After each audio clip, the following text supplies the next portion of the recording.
Saya share lagi kan? Saya masih share kan? Okey. Okey, so kita recall balik ya apa yang telah kita lihat semalam ya.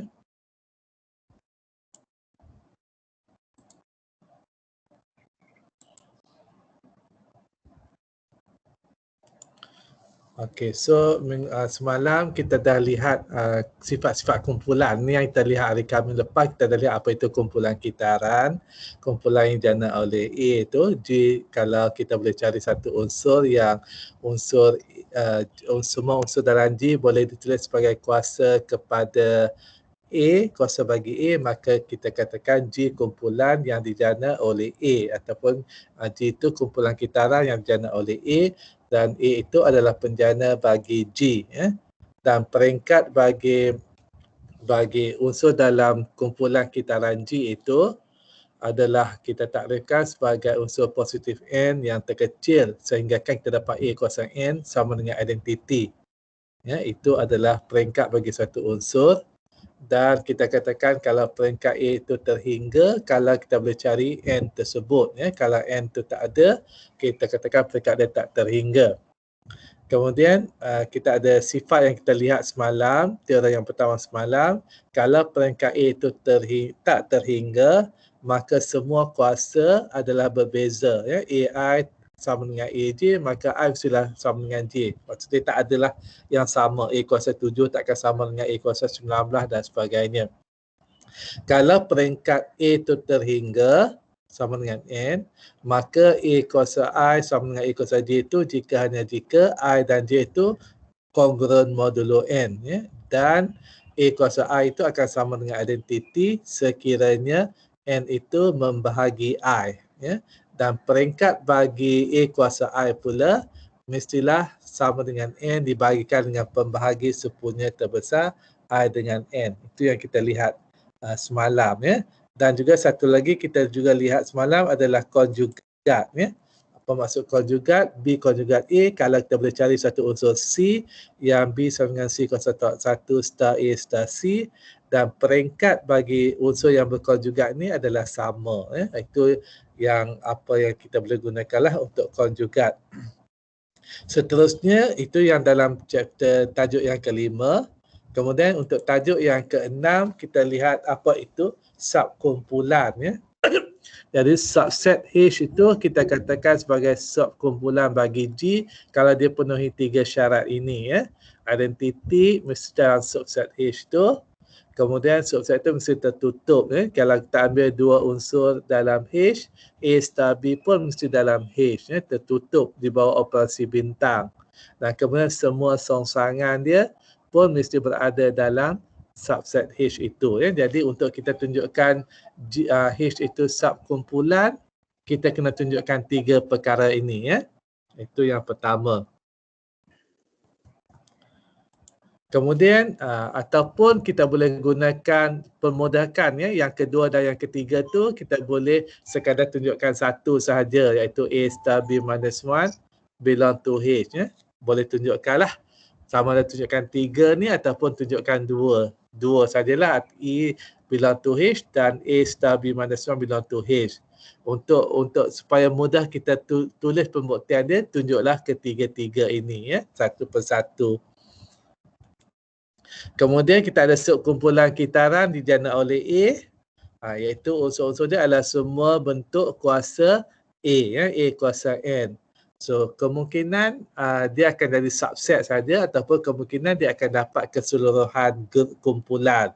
Kalau dapat keseluruhan kumpulan, kita katakan kumpulan itu kumpulan yang dijana oleh A ya. Itu subkumpulan kitaran. Kemudian kita katakan kumpulan G kumpulan kitaran kalau kita boleh cari unsur A yang G sama dengan subkumpulan kitaran yang dijana oleh A itu. Itu dalam bab 5 yang kita lihat. Kemudian satu contoh subkumpulan adalah pusat kumpulan. Pusat kumpulan ni unsur-unsurnya adalah semua yang tukar tertib dengan unsur-unsur yang lain. Dan kita telah tunjukkan unsur pusat itu adalah subkumpulan bagi G. Kemudian kita ada contoh subkumpulan lain adalah kumpulan dihedron, ya, iaitu kita lihat daripada set simetri segi 4 sama, ya. So dihedron tu dia ada 8 unsur, ya. So ada 4 simetri putaran dan 4 simetri pembalikan, ya. So itu kumpulan dihedron dan kita boleh tunjukkan dia tu ada bagi kumpulan simetrik S4.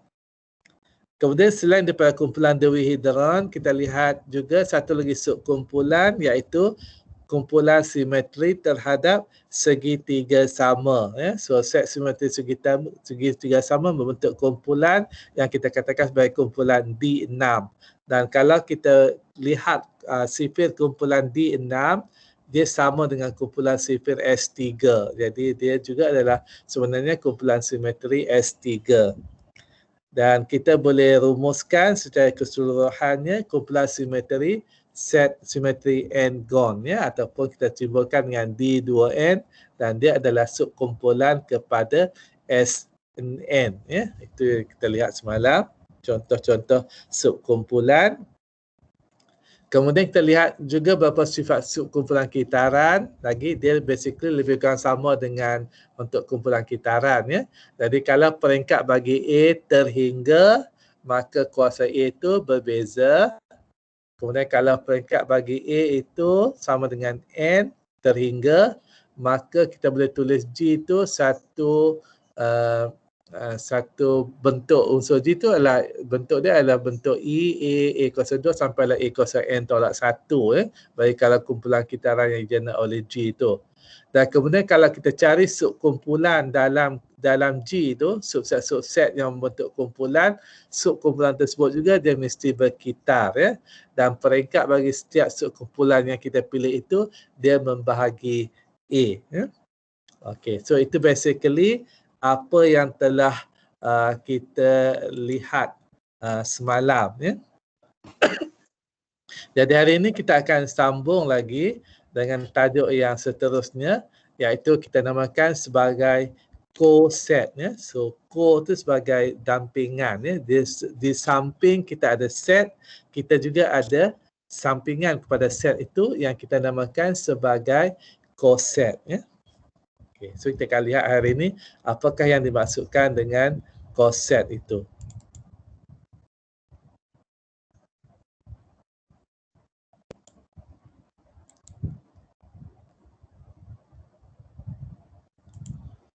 Okey, katakan kita ada satu subkumpulan G dan katakan H itu subkumpulan bagi G, maka kita katakan unsur A kongruen dengan unsur B dalam A kongruen dengan B modulo H. So ni lebih kurang sama macam modulo N lah. Kalau nombor integer tu kita takdirkan kongruen modulo N. Sekarang ni sebab dia dalam kumpulan, subkumpulan H tu kita katakan A kongruen dengan B modulo H jika A kuasa tolak 1 star B belong to H, ya. Jika kita lakukan operasi bintang terhadap songsangan bagi A star B, dia berada dalam H, maka kita katakan A itu kongruen dengan B modulo H, ya. Bagi operasi tambah, kalau star tu operasi tambah, jadi kita juga boleh tulis sebagai sebab songsangan bagi operasi tambah adalah negatif, ya. Jadi kita boleh juga tuliskan sebagai negatif A, operasi dia adalah tambah. So kalau kita boleh tunjukkan negatif A tambah B belong to H, ya. Ini jadi macam kongruen modulo N lah, ya. Sebab ni kalau kongruen modulo N kan kita lihat A tolak B ataupun B tolak A, ya, bila sama gandaan N dan sebagainya. So itu untuk operasi tambah. Contoh dia kalau kita ambil G adalah integer dan H adalah 5Z, nombor integer gandaan 5. Okey, so kita nak lihat contoh-contoh apakah unsur-unsur yang kongruen dengan modulo H, ya, kongruen dengan modulo 5Z, ya. So misalnya negatif 2 dengan 17, ya. 2 dengan 17, ya.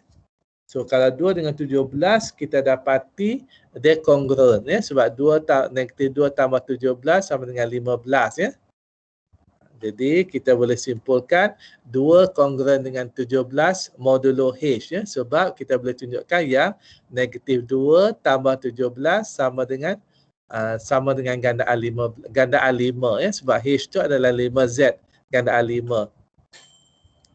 Tapi kalau negatif 2 dengan 17 mereka tak kongruen ya. So kita boleh buat kesimpulan negatif 2 tidak kongruen dengan 17 modulo 5Z. Jadi secara umumnya kalau kita listkan semua integer ni, so yang apa dia 5Z tu? 5Z tu adalah subkumpulan dia. Ini adalah 5Z lah ya. Kalau anda lihat 5Z tu adalah subkumpulan bagi Z ya, sebab sifar identiti berada dalam 5Z. Kalau kita ambil 2 unsur dalam 5Z ni, sebarang 2 unsur kita tambah, dia masih lagi menjadi gandaan 5. So dia masih lagi berada dalam 5Z. Kalau kita ambil songsangan dia adalah negatif pun masih di situ. Kalau kita ambil negatif 10, songsangan dia adalah 10, masih lagi dalam 5Z ya.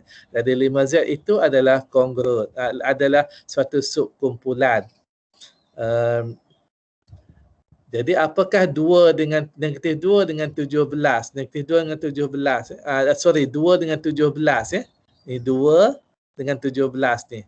So kita dapati dia berada dalam satu baris yang sama. So dia akan jadi kongruen lah ya, kat situ. Tapi negatif 2 dengan negatif 17 dengan 17 tu dia tak berada dalam ni ya. Jadi nanti kita set dia tu nanti daripada sini nanti ya. So 2 dengan 17 adalah kongruen, negatif 2 tidak kongruen dengan 17 ya, tapi negatif 2 dia akan kongruen dengan 13 misalnya ya. Sebab kita boleh tunjukkan 2 tambah 13 sama dengan 15. 15 adalah gandaan 5 ya. So negatif 2 dengan 13 kongruen modulo H. 4 akan kongruen dengan 14, kongruen 14, 4 akan kongruen dengan 14 modulo H dan sebagainya. Okey, contoh yang kedua, katakan kita ada kumpulan unit U20 dan H adalah subkumpulan yang dijana oleh 3 ya. Operasi kali ini adalah operasi darab ya untuk kumpulan unit. So rekod balik apa dia kumpulan unit. Kumpulan unit adalah semua unsur nombor-nombor yang GCD dengan 20 ini adalah 1. GCD 20 dengan nombor-nombor ni adalah 1. So itu U20. Okay, so apakah dia subkumpulan yang dijana oleh 3? Operasi dia adalah operasi darab. Kumpulan unit ni operasi darab. So H dia adalah 3, 1, 3. Sebab semua subkumpulan dia akan ada identiti dia 1, 3, 302, 303 304 pun ada juga, tapi 304 tu kita lihat dia berada dalam sini lah, so tak perlu kita lihat ya. So apa dia 302? 302 adalah 9, 303 27, 27 tu adalah 7 dalam Z, dalam U20, dan 304 81, 81 dia adalah 1 lah, so tak perlu teruskan lah. So ini adalah subkumpulan yang dijana oleh 3. Adakah 13 dengan 19 kongruen modulo H? So kita lihat dulu, adakah kita nak lihat 13 dengan 19, adakah dia kongruen? So kita nak tunjukkan dia kongruen ataupun tidak, kita lihat 13 kuasa tolak 1. So apakah songsangan bagi 13? Songsangan bagi 13 adalah 17 ya. So macam mana kita dapat 17 tu? Kita takrif balik kita lihat balik takrif songsangan ya. So songsangan kalau kita dapat A kuasa minus 1 star A mestilah sama dengan identiti ya. Jadi songsangan identiti bagi U20 ni adalah 1. So kita kena carilah 13 kali berapa dapat 1 ya, sama dengan 1. So kita dapati 13 kali 17 adalah 221. 221 dalam U20 dia mestilah 1 lah, sebab setiap 20 dia akan jadi balik 1 Jadi 221, 220 adalah 0, jadi 220 adalah sifar 0 dan 221 adalah 1 lah. Jadi songsangan bagi 13 adalah 17 ya. Kemudian 17 kali 19 kita dapat 323 ya. So 323 dalam U20 mestilah 3 lah. So gandaan 20, jadi balance dia 3. So tambah dengan 3. Jadi kita lihat 13 kuasa tolak 1 kali 19 sama dengan 3. Dan 3 dia berada dalam H ya. So dia belong to H. So maksud dia 13 dengan 19 adalah kongruen modulo H. Ya. So kita boleh buat kesimpulan 13 kongruen dengan 19 mod H. Adakah 7 dengan 19 kongruen modulo H? So untuk kita lihat 7 dengan 19, so cari dulu songsangan bagi 7. Songsangan bagi 7 adalah 3 ya, sebab 7 kali 3 21. Jadi 21 tu adalah 1 dalam U20. Okey, jadi songsangan bagi 7 adalah 3 dan 3 kali 19 kita dapat 17. 17 adalah 17 lah dalam mod 20 ya. Sebab 3 kali 19 adalah 57 ya. So 57 dalam Z2 dalam U20 modulo 20 dia akan jadi 17 lah. Sebab 40 adalah sifar. Jadi 57 17 lah balance dia ya. So dia sama dengan 17. Dan 17 bukan dalam H ya. So dia bukan dalam H. Jadi 7 dengan 19 tidak kongruen modulo H. Okey, jadi kalau kita lihat U20 ni, anda boleh carilah yang mana unsur-unsur ni yang kongruen ya. Misalnya kalau kita ada U20 kan, kita ada 8 unsur ni, 2, 4, 6, 8 ni. Anda listkan semua U20 dan kita dah tunjukkan yang 13 dengan 19 kongruen ya. So 13 ni dengan 19 dia adalah kongruen ya. Tapi 17 dia tidak kongruen ya. Okey, itu adalah H dia lah ya, H ya. Okey. H kita lihat yang H tu yang inilah 1397 ya. Ini adalah H. Jadi kalau kita perhati kat situ 13 dia akan kongruen dengan 19 nantilah. Tapi kalau kita ambil yang dalam unsur H tu dia akan kongruen 3 9 modulo H. Okey, 19 dengan 13 dia kongruen ya. Tapi kalau 7 tu dia tak kongruen dengan tu. Sebab dia luar daripada 7 tu dalam sub kumpulan, tapi 13 tu dia di luar. Nanti kita akan lihatlah nanti secara lebih detail. Okey, so kita lihat satu lemma dahulu. Hubungan kongruen ini adalah suatu hubungan kesetaraan. So kena recall balik tajuk yang kedua lah, hubungan kesetaraan. Nak tunjukkan hubungan kongruen ni suatu hubungan kesetaraan. Jadi hubungan kesetaraan kita kena tunjukkan 3 perkara. Hubungan tu mesti bersifat refleksif, simetrik dan transitif. So kena tunjukkan 3 perkara lah nak buktikan yang hubungan kongruen ini hubungan kesetaraan. So yang pertama refleksif. Recall balik apa maksud refleksif. A mesti ada hubungan dengan A. Itu refleksif. So boleh tak kita tunjukkan yang A hubungan dia adalah kongruen. Adakah A kongruen dengan A modulo H? Kita kena cari sebab lah. Adakah A kongruen dengan A modulo H? Ya? Kita lihat balik takrif kita. A kongruen dengan B mod H. Ya? Kongruen dengan B mod H tu. Apa maksud dia? Kita lihat takrif dia yang kita takrifkan.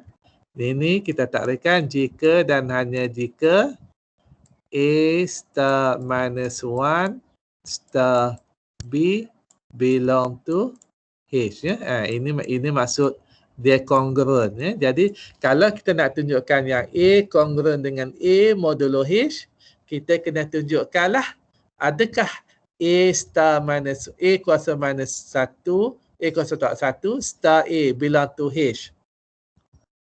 So kita tahu yang A kuasa tolak 1 star A sama dengan identity, ya, sebab dia takrif songsangan, dan kita tahu yang identity adalah dalam H, ya, sebab H itu adalah subkumpulan, ya. Jadi sebab A kuasa tolak 1 star A itu dia sama dengan identity, jadi identity belong to H, maka kita boleh buat kesimpulan lah yang A kongruen dengan A modulo H, ya. Okey, yang kedua kita nak tunjukkan yang dia bersifat simetri, ya. So macam mana tunjukkan dia bersifat simetrik ni? Kita kalau A kongruen dengan B modulo H. Okey, kalau A kongruen dengan B modulo H, kita kena tunjukkan dia simetrik. Kita kena tunjukkan B juga kongruen dengan A modulo H, ya, yang kita kena tunjukkan yang ini. So boleh tak kita tunjukkan kalau A kongruen dengan B modulo H, nak tunjukkan B kongruen dengan A modulo H. So kita lihatlah apa maksud A kongruen dengan B modulo H. Maksud dia A star kuasa tolak 1 star B belong to H, ya. Ini maksud A kongruen dengan B mod H. Kita nak tunjukkan B kongruen dengan A modulo H. Apa yang kita nak tunjukkan kat sini? Kita nak tunjukkan B kuasa negatif 1 star bintangkan dengan A belong to H. Ini yang kita nak tunjukkan. Okey. Yang kita ada A kuasa tolak 1 star B. Kita nak tunjukkan B kuasa tolak 1. Jadi kita kena songsangkan dia lah. Jadi kita tahu H itu adalah subkumpulan. Jadi takrif subkumpulan, songsangan dia pun mesti berada dalam H. Jadi kalau A kuasa tolak 1 star B belong to H, songsangan dia pun mestilah berada dalam H. Apakah songsangan dia? Songsangan dia adalah A kuasa tolak 1 star B bracket semuanya kuasa tolak 1. Jadi ini adalah songsangan bagi unsur ni.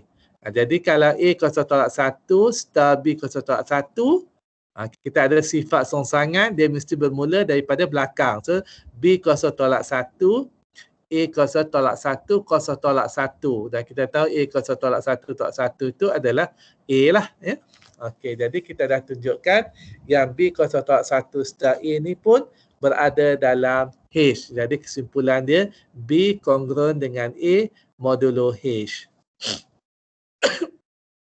Dan yang ketiga kita nak tunjukkan dia mestilah bersifat transitif, ya. So macam mana nak tunjukkan dia bersifat transitif?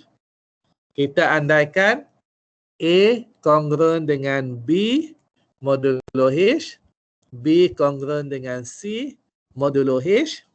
Apa yang kita nak tunjukkan? Kita nak tunjukkan A kongruen dengan C modulo H, ya. Kita nak tunjukkan A kongruen dengan C modulo H.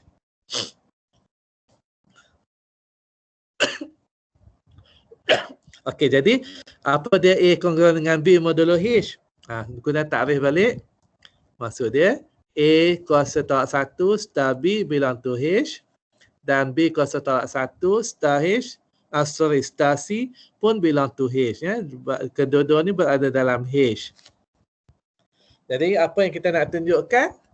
Kita nak tunjukkan yang A kongruen dengan C modulo H. Kita nak tunjukkan yang A kuasa tolak 1 star C belong to H. Ini yang kita nak tunjukkan. Dia belong to H.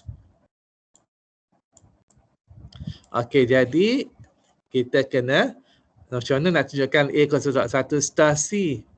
Kita ada dua ni. So, kita boleh darabkanlah kedua-dua ni sebab kita tahu dalam subkumpulan, kalau dua unsur dalam subkumpulan, operasi star dia pun, kedua-dua pun mesti tertutup. So, mesti ada dalam subkumpulan. Jadi, kalau kita darabkan dua ni lah, kita darabkan ni, kita starkan ni dengan yang ini dan kita akan cancelkan lah B kat tengah tu.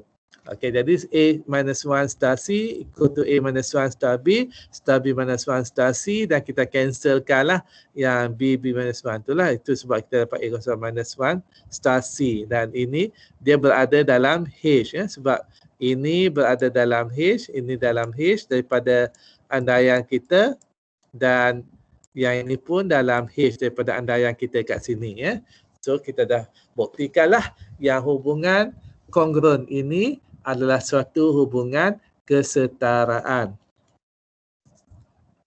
Okey, lema yang seterusnya, kelas-kelas kesetaraan dia adalah set yang berbentuk A star H So kelas-kelas kesetaraan, so once kita dah tunjukkan dia adalah hubungan kesetaraan, so kita boleh dapat kelas-kelas kesetaraan modulo H. Kelas kesetaraan modulo H tu adalah semua unsur-unsur yang kongruen dengan modulo H So dia akan membentuk set. Set itu kita akan simbolkan dengan set A star H. So set A star H tu adalah kita akan starkan semua unsur-unsur H tu dengan A di sebelah kiri A star H. So semua unsur-unsur H dalam set H itu. Okey, jadi untuk buktikan kelas kesetaraan, okey, so kita kena tunjukkan apa? Kita kena tunjukkan yang A kongruen dengan B modulo H jika dan hanya jika B berada dalam set ni lah. Sebab kita takrifkan A star H tu adalah semua unsur-unsur yang ada kongruen dengan A dengan ni apa, ada kongruen modulo H. Jadi B itu akan berada dalam set ni lah jika jika B kongruen dengan A modulo H. So ini yang kita nak buktikan Okey, so ini adalah jika dan hanya jika. So kita kena tunjukkan dua perkara. Okey.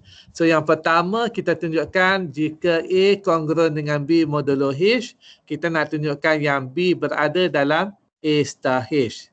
Dan yang kedua, kita kena tunjukkan kalau B belong to A star H, kita nak buktikan yang A kongruen dengan B modulo H Ada dua perkara yang kita nak tunjukkan. So ini yang pertama. Okey, so macam mana kita nak tunjukkan yang pertama ni? Kita andaikan A kongruen dengan B mod H. Kita nak tunjukkan B berada dalam A star H. Okey. So apa maksud A kongruen dengan B modulo H? Maksudnya kita nak tunjukkan A kuasa tolak 1 star B. Ini takrif apa maksud A kongruen dengan B modulo H. Takrif dia, kalau A kongruen dengan B modulo H, maka A kuasa tolak 1 star B belong to H Matlamat kita yang terakhir sekali nak tunjukkan ni, B berada dalam A star H. So kita kena modify lah kat sini supaya kita dapat cuma B saja sebab kita nak tunjukkan B. So cuba kita modifykan B kat situ.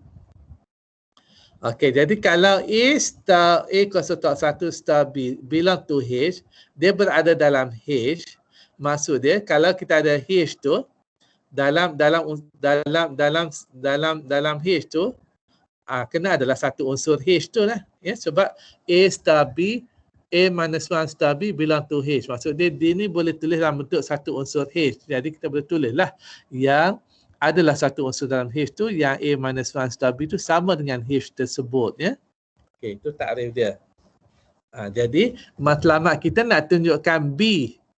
Jadi kita ada sekarang A minus 1 star B. So macam mana kita nak dapatkan B? Kita cuba hilangkan A minus 1 ni.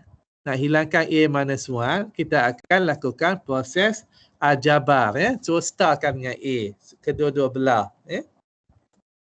So, kita akan dapatlah yang B sama dengan A star H. Jadi, kalau kita ada A minus 1 star B sama dengan H, so kita akan lakukanlah, kita letaklah A kat sini, star A kat sebelah sini, dan sebelah sini pun kita kena letak A star. So, kita akan dapatkan A star. Jadi, A star A minus 1 dapat identiti. So, cuma tinggal B yang kat sebelah kanan ni ada A star H. So, kita dapatlah yang ini. B sama dengan A star H. Okey. Kemudian, so that implies B belong to A star H. Sebab apa? Sebab B sama dengan A star H yang kat sini ni dia berada dalam H. Dia berada dalam H. Dia berada dalam H. Jadi B sama dengan A star, suatu unsur H yang kecil, dan unsur H kecil tu berada dalam set H. Jadi dia berada dalam, B tu berada dalam set ni lah A star H. So pastikan anda lihat perbezaan dia. Yang ini adalah unsur, satu unsur. A star H kecil tu satu unsur, tapi A star H besar ni adalah satu set. Okay. So kita dah buktikan yang pertama ni. Kalau A kongruen dengan B modulo H, maka B berada dalam set A star H, dalam set A star H. Okay, so the converse akas dia, kita andaikan B belong to A star H, nak tunjukkan yang A kongruen dengan B modulo H. Apa maksud B berada dalam A star H? B berada dalam A star H tu maksud dia B tu boleh ditulis sebagai A star satu unsur H. Adalah satu unsur H kecil dalam H, set H yang B sama, such that B sama dengan A star H kecil. Okey, so kita nak tunjukkan yang A kongruen dengan B modulo H. Kita nak tunjukkan yang A kuasa tolak 1 star B belong to H. Kita nak tunjukkan, matlamat kita nak tunjukkan yang A kuasa minus 1 star B belong to H. Ini matlamat kita lah. Matlamat kita nak tunjukkan yang A kongruen dengan B modulo H, ini maksud dia. A kongruen dengan B. Jadi kita ada B sama dengan A star H. Jadi nak dapatkan A minus 1 star B, kita darabkanlah dengan songsangan kat sebelah kiri. So A minus 1 star B sama dengan A minus 1 star A star H. So ataupun maksudnya kita pindahlah ke sebelah kiri tu, lakukan proses aljabar. So kita dapat A minus 1 star B sama dengan H. Dan kita tahu H ini, H tu adalah dalam H. Jadi A minus 1 star B tu berada dalam H. So kita dah buktikanlah yang A kongruen dengan B modulo H. Jadi maksud dia sekarang ni, bila kita ada hubungan kelas kesertaan modulo H tu, dia unsur-unsur dia kita boleh kumpulkan dalam set ni, dalam bentuk A star H.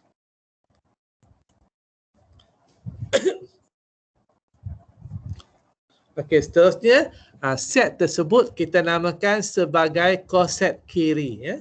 So set A star H tu sebagai koset kiri A terhadap H. Itu kita takrikan apa dia set tersebut. Set koset kiri. Kita balik kepada contoh tadi, contoh unit 20. Kalau kita ambil subkumpulan H, adalah subkumpulan yang dijana oleh 9. Itu U20 tadi ada 8 unsur. Apa dia subkumpulan yang dijana oleh 9? So ada identiti. 9 kuasa 1 9, 9 kuasa 2 81. So kalau kita lihat 9 kuasa 2, kalau kita lihat 9 kuasa 2 dia sama dengan 81. So 81. Dan kita tahu 81 dalam U20 sama dengan 1. 81 adalah 1. So tak perlu continue lah. So H dia cuma 1 dengan 9. So cuba kita lihat konsep-konsep kiri. Konsep-konsep kiri adalah A star H. Operasi kita operasi darab. So kita ambillah beberapa unsur-unsur A tu. Okey, so yang pertama, apakah 3 star H? 3 darab 20. So maksud dia A star H, kita starkan semua unsur-unsur dalam H tu dengan A sebelah kiri. H tu kita ada 1 dengan 9 saja. Jadi kalau 3 darab 20H, maksud dia 3 kita darabkan dengan 1, kemudian 3 kita darabkan dengan 9. Dua-dua tu lah. So, 3 darab 1, 3 darab 9. So 3 darab 1 adalah 3, 3 darab 9 adalah 27. 27 dalam U20 adalah 7. So 3 dengan 7. Kemudian kita ambil unsur yang kedua, 7 misalnya. 7. So 7 darab 1, 7 darab 9. So itu adalah konsep kiri 7 darab H. So 7 darab 1 adalah 7, 7 darab 9, 63. 63 adalah sama dengan 3. 63 adalah 3 dalam U20. Okey, 9, kita ambil unsur yang seterusnya adalah 9. 9 darab 1, 9 darab 9. 9 lah, 9 dengan 81. 81 adalah 1. Kemudian kita ambil unsur seterusnya adalah 11. 11 darab 1, 11. 11 darab 9 adalah 99. So 99 dalam U20 adalah 19.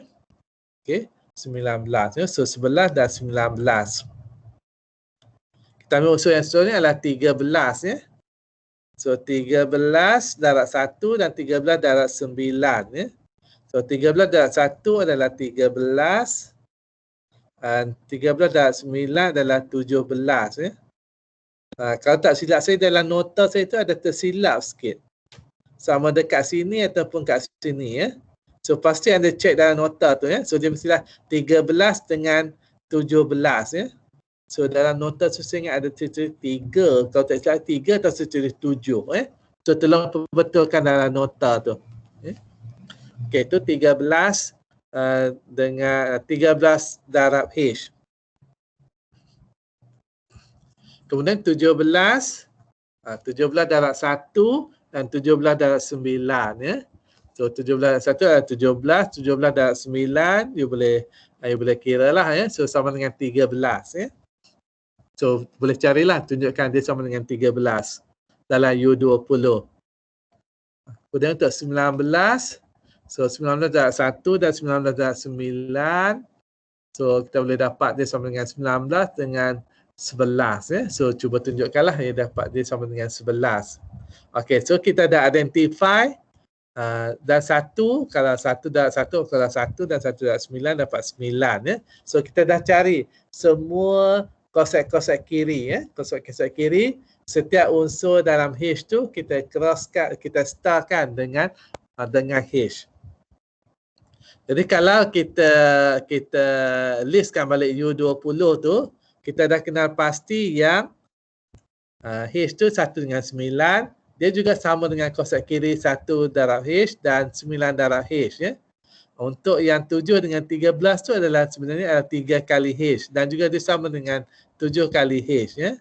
Dan yang 2 yang hijau ni adalah konsep kiri H, 11 darab H dan 19 darab H. Dia sama juga. Jadi maksud dia kita darabkan, you dapat elemen dia akan berada dalam konsep yang sama. So ini adalah pemetakan jugalah. Sebab dia hubungan kesetaraan, dia memetakan set yang besar tu.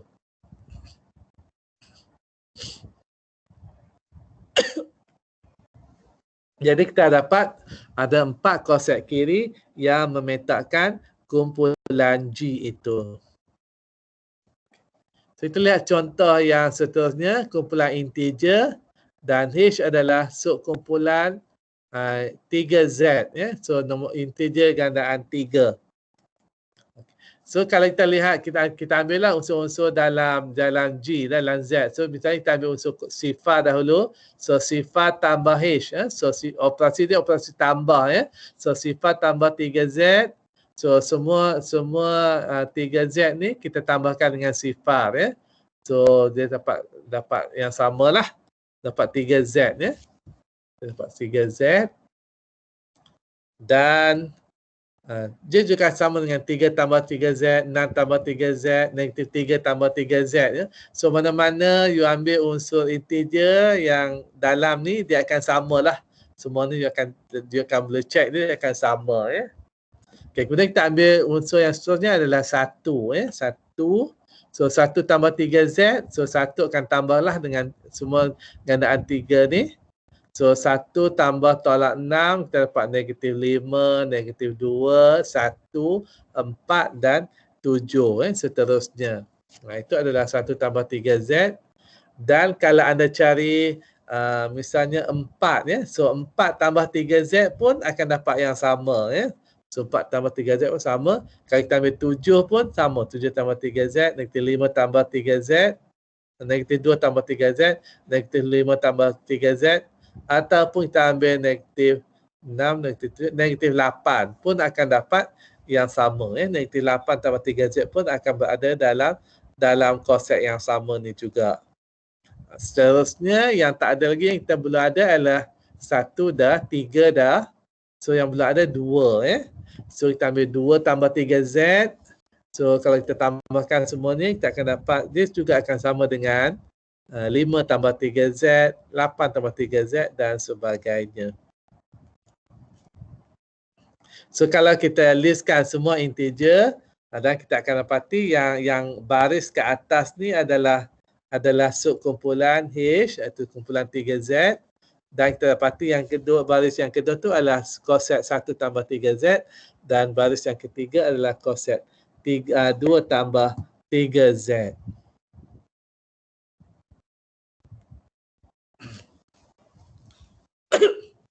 Okey, kita lihat konsep-konsep teorem lagi. So kita dah lihat yang kita lihat dua contoh tadi, dia akan memetakkan konsep-konsep kiri itu telah memetakkan kumpulan G.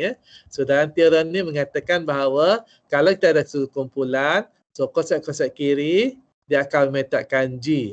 So memetakkan, jadi maksud dia A itu dia akan berada dalam konsep kiri A star H, sebab A star E. A itu sama dengan A star E. So dia mesti berada dalam konsep ni. So itu pemetakan. Dan bagi setiap dua konsep yang berbeza, bagi setiap dua konsep itu sama ada mereka itu sebenarnya konsep yang sama ataupun persilangan mereka adalah sifar. Sebab kita tahu pemetakan unsur berada dalam satu sel sahaja. Jadi dua sel yang berbeza, dia mestilah tidak bersilang. So kita nak buktikan dua perkara ni. Okey, so dia berdasarkan kepada kelas kesetaraan kongruen modulo H lah. Kita boleh tunjukkan lah yang dia sebab dia pemetakan ruang kesetaraan, maka dia merupakan satu pemetakan lah. So unsur akan berada dalam satu sel atau satu konsep sahaja. Okey. So satu lagi yang anda perlu perhatikan, konsep-konsep kiri ni dia bukan kumpulan, bukan subkumpulan. Sebab subkumpulan dia mesti ada identiti. Dan kita tahu identiti dia akan berada dalam H ataupun E star H. Jadi konsep-konsep kiri yang lain tu tak ada identiti. Jadi dia bukan subkumpulan. Jadi hanya konsep kiri E star H sahaja yang merupakan subkumpulan bagi G. Yang lain ni cuma hanya sebagai set ataupun lebih khusus lagi sebagai koset.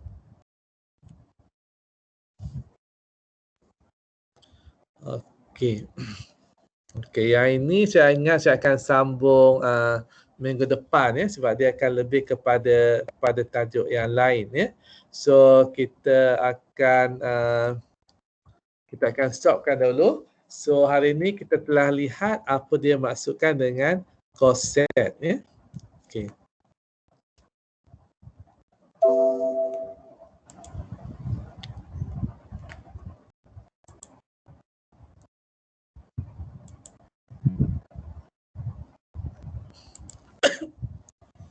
Okey, so hari ini kita dah lihat apa itu coset ya. So coset itu adalah yang berbentuk A star H ya. Jadi kalau kita ada satu subkumpulan H, maka kita ada boleh bentuk coset A star H ya. So A itu semua unsur-unsur dalam H ya. Dan bagaimana kita tunjukkan dua coset sama, coset A star H sama dengan B star H tu kalau A minus 1 star B belong to H ya. Sebab dia coset tu dia merupakan hubungan kesetaraan dan kita dah tunjukkanlah bila dua coset tu sama ya. Dan kita dah lihat dua contoh lah, iaitu kumpulan U20 dan kumpulan 3 ya. Okey, so kita akan berhenti di sini dahulu.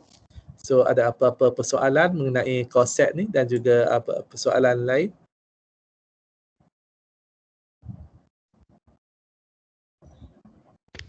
Setakat ni tak ada, Doktor. Ada. Okey, kalau tak ada apa-apa boleh email saya ke, boleh tanya kat sini ke ataupun boleh WhatsApp saya lah. Semua ada dalam WhatsApp tu ya? Ada, Prof. Ada, semua ada, okey lah. Termasuk Alia ya. Alia ada dalam tu juga ke? Ada. Ada, okey. So ada apa-apa boleh WhatsApp dia lah, senang sikit, cepat sikit ya. Okey, so kalau tu kita akan sambung hari Khamis depan. Hari Rabu depan. Saya tak pastilah macam mana saya nak buat tutorial lah sebab susahlah sikit saya nak. Mungkinlah nanti saya akan fikirkan cara kita boleh lihat macam mana nak solvekan beberapa soalan-soalan dalam itulah nanti saya fikirkanlah macam mana ya. Okey, dan jangan lupalah cuba hantarkan tugasan tu ya yang saya minta anda buat tu. Okey, so kita akan jumpa hari Rabu depan ya. Okey. Okey, Prof. Okey then. Terima kasih, Prof. Terima kasih, Prof. Terima kasih, Prof. Terima kasih, Prof. Terima kasih, Prof. Okey. Okey, jumpa hari Rabu InsyaAllah. Okey.